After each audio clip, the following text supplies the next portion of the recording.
குழந்தைகள் வளரும் பருவம், அதுதான் ரொம்ப ரொம்ப முக்கியம். அந்த வளரும் பருவத்துல மனசுல என்ன பதியறதோ அதுதான் எல்லா காலத்திலயும் நிற்கும்.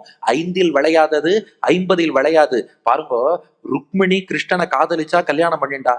ருக்மிணிக்கு கண்ணன் மீது எப்படி காதல் வந்தது? அவ தாயாருங்கிறது வேற விஷயம்.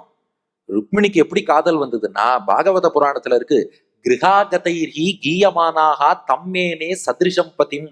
சின்ன வயசுல நிறைய பாடகர்கள் ருக்மிணியின் அரண்மனைக்கு வந்து கண்ணனுடைய புகழை பாடிக்கொண்டே இருந்தார்களாம். அதெல்லாம் கேட்டுண்டே இருந்தாலும் ருக்மிணி கேட்டு கேட்டு கேட்டு கேட்டு, ஆஹா கிருஷ்ணனுக்கு அவ்வளவு பெருமை இருக்கா, நான் அவனைத்தான் மணந்து கொள்வேன் என்று, அந்த கண்ணனை காணாத கண்ணே ஒரு கண் கிடையாது, அவனைத்தான் மணக்கணும்னு ருக்மிணி முடிவெடுத்தாலும். அதை விடுங்க, பரீட்சித்துன்னு ஒரு மகாராஜா 7 நாள் காதால கேட்டான், மோட்சமே போயிட்டான். பரீட்சித்து மகாராஜாவுக்கு ஒரு முனிகுமாரன் சாபம் கொடுத்தான், இன்றிலிருந்து 7வது நாள் தக்ஷகன் என்ற பாம்பு கடித்து இறந்து போவான்னு. கேள்விப்பட்டான் பரீட்சித்து.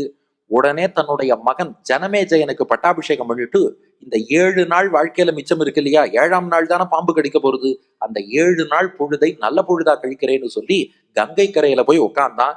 வியாசருடைய மகன் சுகாச்சாரியார் வந்து எழுந்தருளினார். அவர் பாகவத புராணம்னு கண்ணனுடைய லீலைகள் கிருஷ்ண சரித்திரத்தை 7 நாள் சப்தாகம்னு சொன்னார். பரீட்சித் உட்கார்ந்து கேட்டான். 7ஆம் நாள் மோட்சம் போயிட்டான். 7 நாள் பகவானுடைய சரித்திரத்தை கேட்ட பரீட்சித் மோட்சம் அடைந்தான். வரலாறு பார்க்கிறோம்.